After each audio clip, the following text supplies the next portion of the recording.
Well, you should actually start. She won't be participating in the meeting. Oh, she's.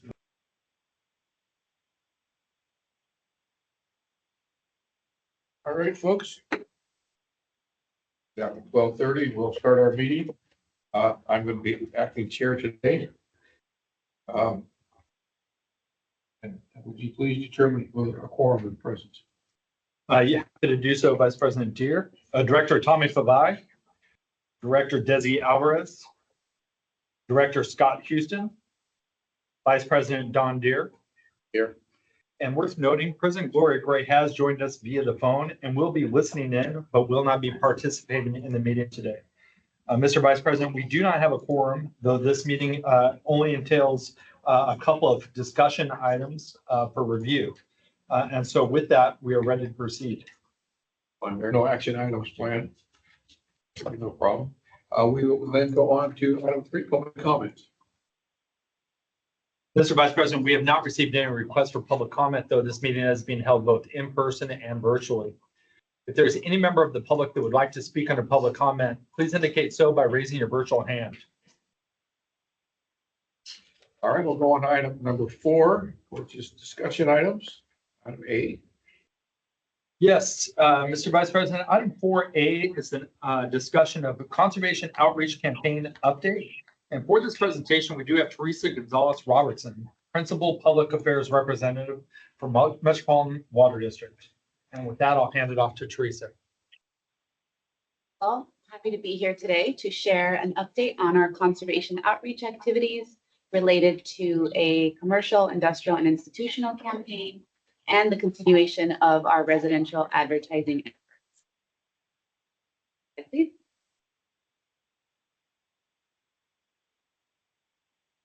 And the next slide. So with the passage of Metropolitan's co-sponsored legislation, AB 1572, External Affairs, together with our water resource management staff, have been working closely and proactively to engage the commercial sector in a meaningful way. With statewide regulation on irrigating non-functional turf on the horizon, we felt it was an important time to inform the sectors that are most impacted by the ban. Our messaging framework positions Metropolitan and our member agencies as a valuable resource. And we want to provide clarity to the businesses, organizations, and HOAs that are impacted by future watering requirements. So our call to action is simple. Prepare for future regulations by taking advantage of the commercial turf replacement program. And thanks to state and federal funding, Metropolitan increased the rebate to $7 per square foot in September of 2025. Response has been tremendous. We've seen an increase, a tenfold increase in application activity over the past 3 months. And as of last week, the Department of Water Resources grant funding is on track to be fully reserved, shifting the rebate incentive to $4 per square foot. This underscores the incredible work our agencies have done to engage the commercial sector and the commercial customers locally for a regional program that could really have true benefits as we approach the NFT requirements. Next slide. Collaboration is central to our outreach approach. We coordinated closely with the California Water Efficiency Partnership to ensure consistent statewide coordination in how we communicate AB 1572. We've helped CalWIP develop a non-functional turf toolkit and website designed to help water agencies and commercial customers navigate this new law. We've also collaborated with our member agencies to help create a unified message. And so far, we've received dozens of requests to co-brand our non-functional turf and commercial turf replacement materials. And our member agencies have also helped us refine messaging and creative, also including Southern Nevada Water Authority's communications team, who we met with to gain valuable insights now that they are 4 years into the passage of their own non-functional turf legislation. In addition, Sacramento Regional Water Authority invited Metropolitan staff to observe some focus groups they hosted with local businesses in their service area. And beyond materials, we've engaged directly with the commercial sector with presentations to business groups and industry associations, and of course, advertisements in trade publications. Next slide, please.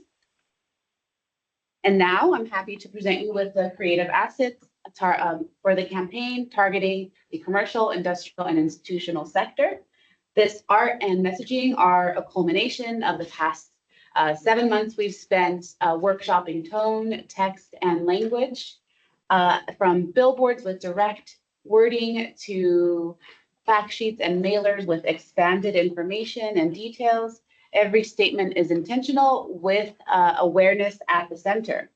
We lead with the concept of transformation and emphasize that the nature of the ban is a statewide watering ban.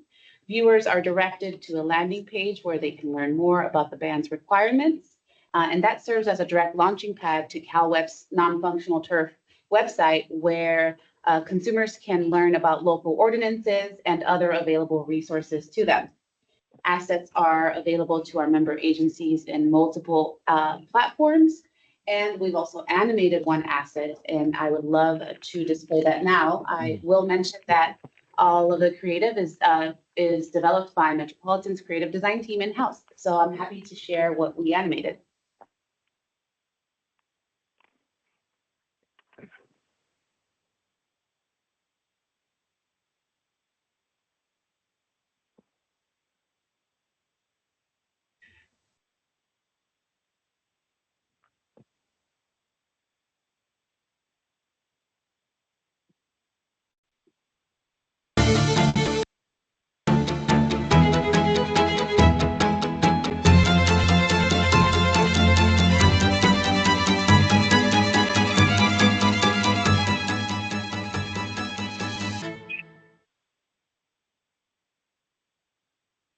And we can start with the video for the next slide, just to keep it here. Great. So throughout the campaign ideation process, we encountered several businesses and organizations leading the way. And one Water Award recipient and commercial turf replacement program participant, the American Legion Hollywood Post 43, is one of them. The Veterans Organization transformed non-functional grass into California-friendly landscaping and quickly became a remarkable example of how water efficiency can go hand in hand with community building. Translating policy for a mass audience can be a challenge, especially when specific sectors are impacted. And the American Legion is considered a trusted resource with a strong reputation for service. So and by sharing their own experience, they bring authenticity and credibility to the message. So we invited them to participate and showcase their story in a brief commercial that aired on connected television. That includes streaming services like Roku and Chromecast. So I would love to play that commercial now.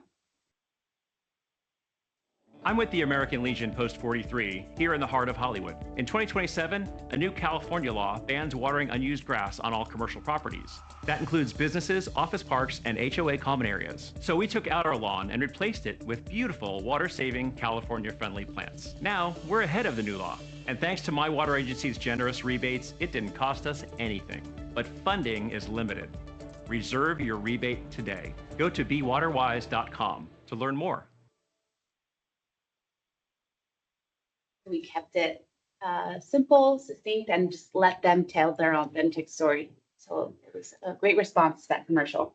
What's the penalty for not doing anything with this? So that was being determined by local water agencies. And that is in coordination with the State Water Resources Control Board. That is an unknown at this time. That happens in other parts of the state have done it? Not yet. No one's done it yet.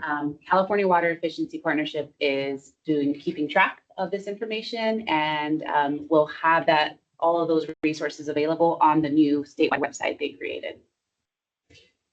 And further, West Basin staff will be presenting kind of an overview of the law at the upcoming Water Policy and Legislative Committee. Okay, great. We can go to the next slide. I do want to highlight how our Good Bike Grass campaign has evolved to target the commercial space. We've adapted creative assets to feature before and after photos of real commercial turf replacement projects. These ads target industry decision makers online, like facilities managers and property owners. And the data is telling us that folks are clicking to learn more. Lots of folks are going to directly to SoCal WaterSmart to find out what the new requirements are. So we're going to continue with this approach to raise awareness about non-functional turf and about the commercial turf replacement program. And of course, our multilingual Good Bike Grass campaign creative continues to reach the residential sector with the benefits of sustainable landscaping. So that's something that's also ongoing. Next slide. So we took a streamlined approach to our media buy, focusing on 3 key areas, the radio, digital, and outdoor. Some platforms are a mix of commercial and residential creative. And for example, outdoor is specific to the commercial sector. Our advertising dollars had incredible reach over the summer of 2025 into the World Series with our Dodgers radio media buy. And because Dodgers are true champions, many fans have heard the radio spots where we emphasize the water-saving benefits of California-friendly landscapes. Our non-functional turf radio spots reached the commercial sector thanks to iHeartMedia's expansive podcast network and their audience targeting tools. And using our water resource management staff's data sets, we were able to handpick billboard locations in areas with high amounts of non-functional turf, and additional locations are being coordinated through our member agencies. Next slide. So with any media buy, it is essential to truly understand what our audience attitudes and beliefs and values are. So we are conducting a study with Probosity Research to better understand who we are trying to target. We focused on 2 key sectors, business owners and property managers, and landscapers and groundskeepers, because they are considered the most segmented and the hardest to reach. We want the research to serve as a sort of temperature check on non-functional turf regulation awareness, both from a terminology and a policy standpoint. And we also want to understand how decisions are made within the sector, who approves and communicates about a landscape transformation project, how is that sent up the chain and through the pipeline, and what levers can we pull as a water agency to motivate behavior change. We're approaching this through mixed methods, starting with a quantitative survey and moving into a qualitative focus group for total, 2 per sector and 1 in Spanish to be representative of the languages spoken within the landscaper and groundskeeper community. Next slide. Now I'd like to walk you through our media placement budget. In June of 2024, Metropolitan's board approved entering into a 3-year agreement with media agency Rally. The contract allows for up to $3.5 million per fiscal year over 3 years, while fiscal years 24 and 25 and 25-26 fall within the current biennium. The final year, fiscal year 26-27, is subject to Metropolitan Board approval in the next biennial cycle.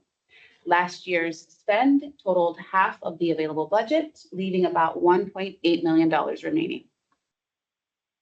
Next slide, please.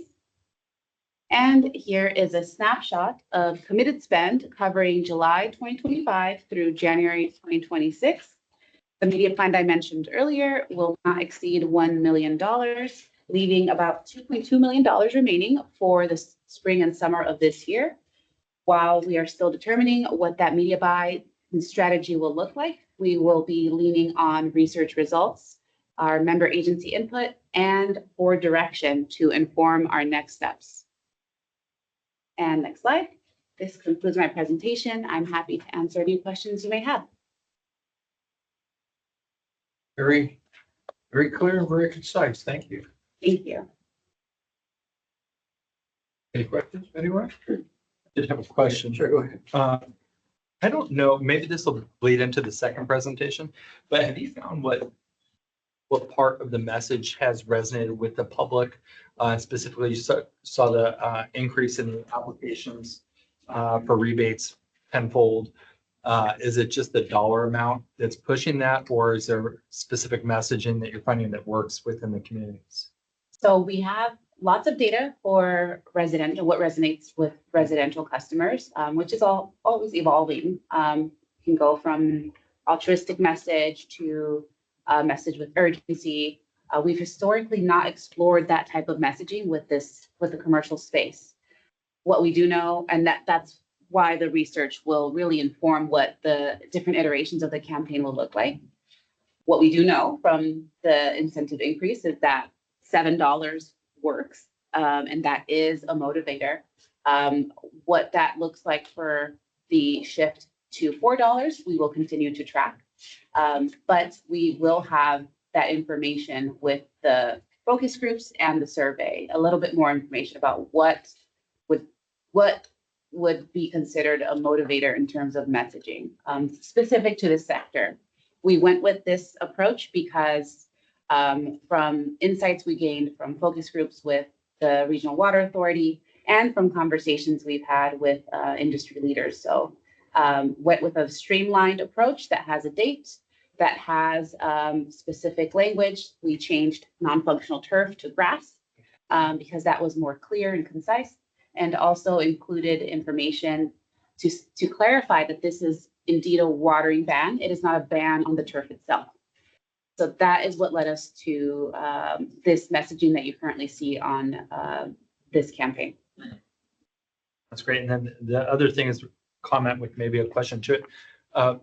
We're lucky enough to have Charles Gale in our service area, and he represents Metropolitan Water District and the water community at the highest level throughout our service area with amongst our chambers and stuff like that. Are you planning to get some of these materials out into our chambers of commerce so that the smaller businesses are getting it rather than kind of the public domain as far as like radio and stuff like that? But flooding kind of our chambers with the actual materials that they can disseminate amongst their members. Yes, Charles has actually helped us with that already. Okay. So placements in chambers, write-ups, blurb, and newsletters. I've received several requests from member agencies to adapt the ads, the advertisements with their logo specific for chamber publications. Mhm. So that is an ongoing effort.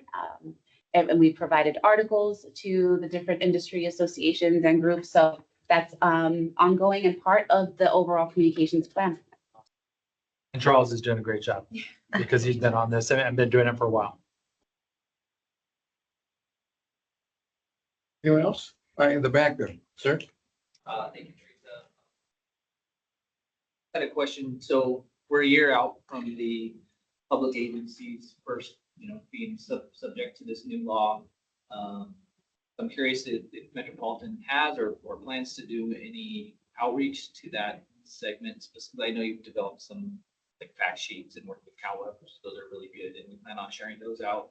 And then second, the CII, we're two years out from that. So I'm curious if any, I know the marketing and the advertising is there, but is there any thought to like, data acquisition or identifying, our CAI communities and really, I think that could be a good way to help your member agencies to really help us identify who we need to go out and target at that part. So I don't know if there's any budget or anything that could be allocated toward that, but I think that's a big thing for us to work Yes. together. And I think that is a challenge as well, is the contacts involved with sector, even just the gathering the survey results and reaching this audience was a challenge itself as well, because the sector is incredibly segmented, as we all know. So leaning on our member agencies and their expertise, they know who their key accounts are, they know who the customers are. So continuing those conversations with our member agencies is ongoing, specifically for public agency and how we can be of assistance. I look at this as a regional communications approach with raising awareness, but we truly have that coordination and need that coordination with our member agencies to target specifically. So I do see that being part of the different iterations of our targeting and our messaging, because we started with this date, but perhaps we can shift some branding and some messaging around for different sectors that are impacted at different times. So that's also on a topic of conversation right now. Thank you. Thank you. Any other questions? All right, we'll go on to the next part. So the next discussion item is item 4B. It's a focus group research with a new millennial Gen Z presentation. And for this presentation, we do have Carolyn Schaefer, the External Affairs Group Manager for Metropolitan Water District. Take it away. Thank you so much, EJ. Thank you for the invitation to talk with you today to share some of the insights from this recent research that Metropolitan conducted this fall. As Teresa just mentioned, research is really important to us as we think about our strategies that we need for outreach and engagement and the messaging that goes along with it. So we love it when opportunities come to us like this particular one that I'm going to share with you. In the fall, we learned a lot during a visit with a group of young professionals and college students. And today I'm going to share some insights about that. Next slide. And next slide. Before we get into that, let's talk about this demographic. Who is Gen Z and what are their interests? So Gen Z is the demographic group that's in their mid-teens to late 20s. Up to now, we thought about them as the students that our education teams would focus on, develop programs for, but they're now entering adulthood, making career decisions, starting households and families. And so we need to think about them in a new light. And currently, Gen Z is about 20% of California's population. Next slide. This demographic, Gen Z, is the first generation to grow up as true digital natives, using the internet and modern technology.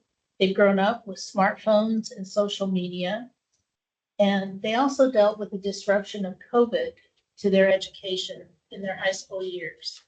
And it had a lot of impacts to their education and their social structures, and also their ideas on community and connection and the importance of social justice and political issues.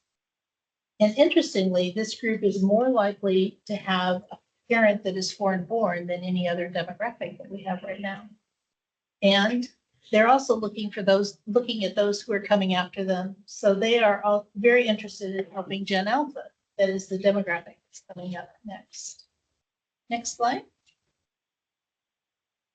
Earlier this year, we had the opportunity presented by Billy Mata, who's the founder of IW Group here in the LA region. Several years ago, he worked with 7 colleges to form the National Millennial and Gen Z community to help connect Gen Z with businesses, nonprofit organizations, governmental agencies, and civic groups, creating an opportunity for them to have a voice and to understand what their opportunities might be like as they entered into careers. So each year, the National Millennial and Gen Z community forms a cohort, a diverse cohort of students and young professionals from across the U.S. Many in the cohort this past fall were from Southern California. They grew up here, or they're going to school here. He brought this cohort to LA and offered us the opportunity to meet with them, which we took advantage of. Next slide. We knew that we wanted to talk with them about 3 particular topics in a focus group setting. We wanted to talk about public trust in drinking water, perceptions on water conservation, and workforce development. We let them self-select how they wanted to split up, and then they had about 15 minutes at a table with us, and Teresa was there with me, just talking about these topics, and then we asked them to shift around. So we got to talk to a fair number of them at each of the tables. It's interesting, one table that was focused on public trust in drinking water, they were talking about recycled water and purified water for drinking water, and that group did not want to leave their group. They stayed there the entire time discussing that topic. Next slide. So the first topic, the public trust in drinking water. The key themes that came out of that discussion were the importance of generational habits, shaping how strongly they shape their behavior. What they learned growing up in their family about tap versus bottle stuck with them and continues to stick with them. And it's a heavy lift to get them to shift off of that. Taste differences are really important to them. It affects their perception of how safe the water is. And interestingly, many trust their influencers and their peers over institutions. Authenticity is perceived as higher when coming from their peers or influencers rather than a spokesperson from a water agency or somebody in a lab coat. And we have significant knowledge gaps about treatment processes and standards. Most of them had no clue that their water is treated. They didn't understand that what comes out of their tap meets, it goes through a treatment process and is specifically meeting specific regulations to ensure water quality and safety. So we talked a lot with them, learned a lot from them. They gave us some ideas on what we might do. And at the end, we asked about key takeaways for them, and several responded along the lines of tap water is safe. That was something they learned, and recycled water is clean, another new idea for them. And I'll share one quote from you, from one of the participants. The water from the tap is actually safe. That was their key takeaway. I think it's hard for me to adjust from what I've always grown up with, which is an interesting challenge for us to get to change that mindset. Next slide. The second topic was on perceptions on water conservation.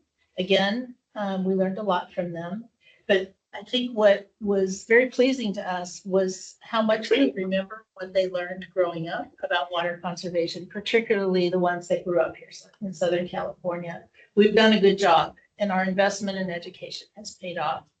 And I just want to acknowledge West Basin, because I know you are one of the agencies that has a great education program, and we appreciate your partnership on that. Their key themes that they wanted to talk about, the importance of water conservation for personal behavior, but they're also thinking about bigger issues like corporate use, technology, and infrastructure. Regional context shapes their perception, and those areas that are more prone to drought have higher awareness. And we saw this too in the trust in water. The folks that could see the connection from their water, like they grew up in areas that are green and have a lot of water, they didn't have as much concern over the quality of their tap water as those that have that disconnection, like being in an urban area here in Southern California where they don't see the source of their water. So media literacy and humor are key tools for them for engagement. And they specifically like short form platforms like TikTok. And they have a strong desire for transparency, accessibility, and empowerment, both in understanding their water quality and contributing to solutions. Key takeaway from this group, thoughts on water differ in geographic areas, but water conservation should be top of mind. Next slide. The third topic was workforce development, and many of them were unaware of water sector roles outside of the typical STEM careers, science, technology, engineering, and math. They had no idea that they could be a communications major or a finance major and work in the water industry. They thought that the concept of rotational programs and job shadowing would be really beneficial to help them understand what different career opportunities might be. And workplace culture matters a lot to them. The mission, the community impact, diversity, equity, and inclusion, and mentorship. They want to work somewhere that gives back to the community. They asked for clear education to career pathways and recruitment across all majors, not just focusing on the STEM pathways.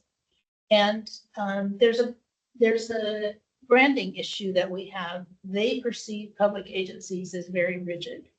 And we need to highlight the opportunities for innovation and flexibility within our organizations.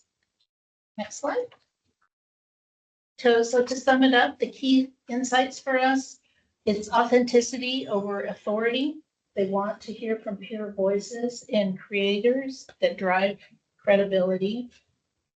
It's education through experience. Show the journey of water. Don't just tell them about it. They will build their trust through transparency, being consistent in our brand and message, and then community and purpose, motivate their early career decisions. And then we should take advantage of all opportunities, different channels to engage with them, online, social, as well as in person with pop-ups at schools and other places where they are. And the takeaway quote that I wanted to share with you here is the amount of perceptions that I held was a key takeaway. Misperceptions that I held was a key takeaway. There is so much that I didn't know about water districts and the work they do and put into the community. So we have a lot of opportunity there with them. They're very interested. They were very impressed with the work that we do, and they learned a lot in those few hours. And they really encouraged us to continue talking with them in the future about different campaigns and different ideas that we have. So it's important that we find ways to meet them where they are and build that understanding and relationships with this demographic while we continue our outreach to their parents and grandparents. And that's the end of my presentation. Happy to answer any questions. Questions? Go ahead. Carolyn, looking at those takeaways, which I thought were provided a lot of things for me to think about. How has that changed, or how do you think it will change Metropolitan Water District's approach as far as marketing your programs moving forward? I'm gonna ask Teresa to chime in because I know you had some thoughts on conservation after this. So we have already, if you take a look at our social short form content is something we've been doing. I think we've really increased over the past year. And focusing on content that is not just engaging, but informative and appropriate for a public agency. I think that's what we continue to have discussions about. And what is the most appropriate way to talk about our projects, how to raise awareness, not just conservation, but about metropolitan initiatives from workforce development to a new project, whatever it may be. So short form is something we're consistently working on, and how that impacts moving forward, exploring what new platforms we join, how to manage those platforms, what the appropriate content would be, how we arrive at the appropriate content, what trends we join, because that is a tricky place to be for a public agency, whether or not we decide to go full trend, as we like to say, or maybe we join some of the trends. So those conversations are all happening, I'd say, every day with the media services team and the creative design team. So I do see that shift already. What that means for moving forward, I know that Caroline, I think 2026 will really will define how much of that we continue to do for all metropolitan initiatives, from pure water to conservation. So that's something we continue to explore and we embrace. And I'm very, I have a lot of gratitude that we have management that supports the short form content and the new ideas that we all have. There's been some successful, not risks, but we made a sprinkler video where one of our colleagues dressed up as a sprinkler, and it's our most successful video to date. So clearly some of it really works. Yeah. So continuing with that. There wasn't something in the water that made him go wacky. Here. Scary Tokian. Yes. And EJ, just a couple more things on that, Yeah, like please do. workforce development. I know we're starting working on a campaign that basically highlights careers in water that we will be working with the member agencies on. So it's not focused on metropolitan, it's focused on the water industry and the different careers that are available and opportunities there. And then for trust in water, we had a PIO meeting and asked the PIOs if they would if they were interested in working on this topic with us. It's very challenging, right? And many of them said yes. So we'll be having some discussions on that in the coming weeks or months. I know that that's on tap to do that. And just explore ways that we can start messaging around that. And we hope West Basin will participate in that. It's pretty obvious that we who were involved in water, you folks who go to the committee meetings and so on, are pretty aware of what's happening.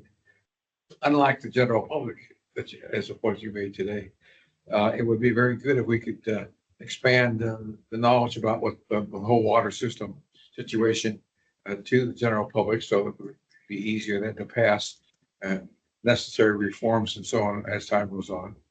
But it's a very encouraging start that you gave us today. But it's true that we have a lot of work to be done in terms of letting the average person be informed as much as they should be on our water situation. All right, Director Deere, I do have comments and questions. Okay, go Director ahead, Gray. Director Gray.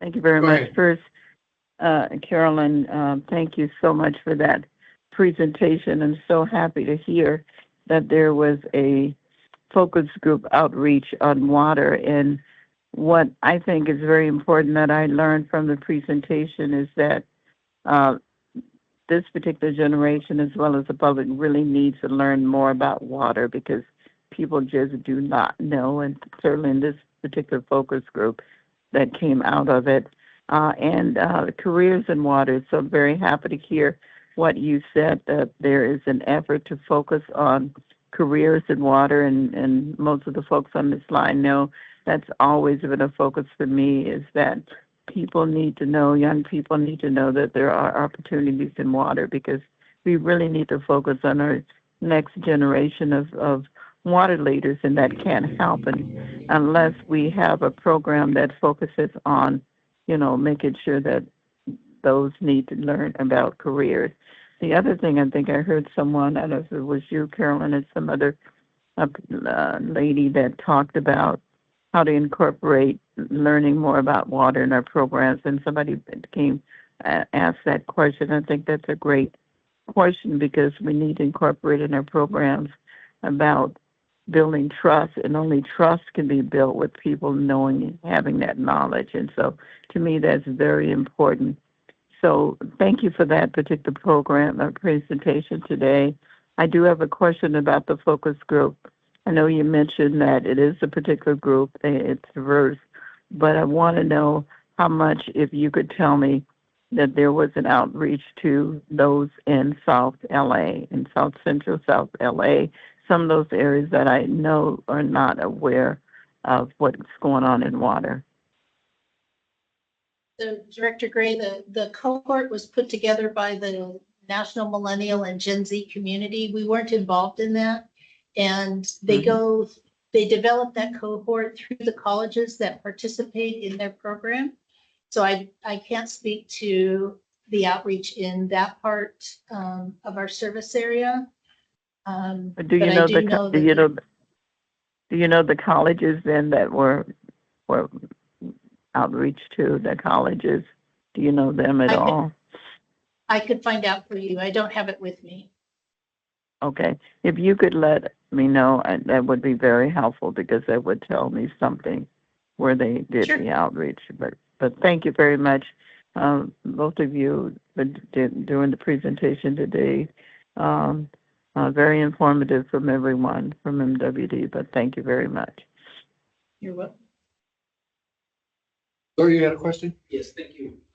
Caroline, I'm curious, what was the youngest ages that were kind of worried as part of this process? I'm curious if there's differentiation between, what you saw from the older Gen Zs to the younger. I mean, it's 12-year-olds up to 28-year-olds. So curious if you saw differences in the feedback that you received. So the cohort was only college students and very young professionals. When I say very young professionals, I mean people just out of college that may be in their first or second year of their career. So we didn't do the full span.